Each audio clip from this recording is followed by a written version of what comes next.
All right, now we're going to look at the allowance method where we look at it using our accounts receivable. The things that you have to know when we use our allowance method for accounts receivable is you need to know the balance in your accounts receivable and your balance in the allowance account. So, for example, what you may see is that we have an accounts receivable of $100,000 and we have an allowance account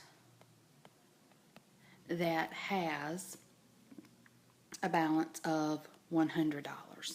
So what that would look like as far as a T account goes, for that allowance account, you would have the $100 there. This is important because when we use accounts receivable as our measure for our allowance account, we are actually going to be getting the balance for the allowance account. So for instance, when we look at this amount and we say that our account is at 2% of our accounts receivable, and that's what our AR should be. Our balance in our accounts receivable was $100,000. 2% of $100,000 would be $2,000. Now, what this is saying is that this amount right here needs to be our balance that's going right here.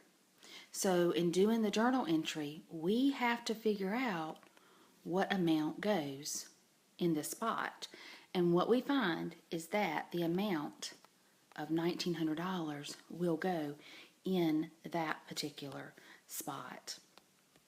So in looking at that, our journal entry is going to be for bad debt expense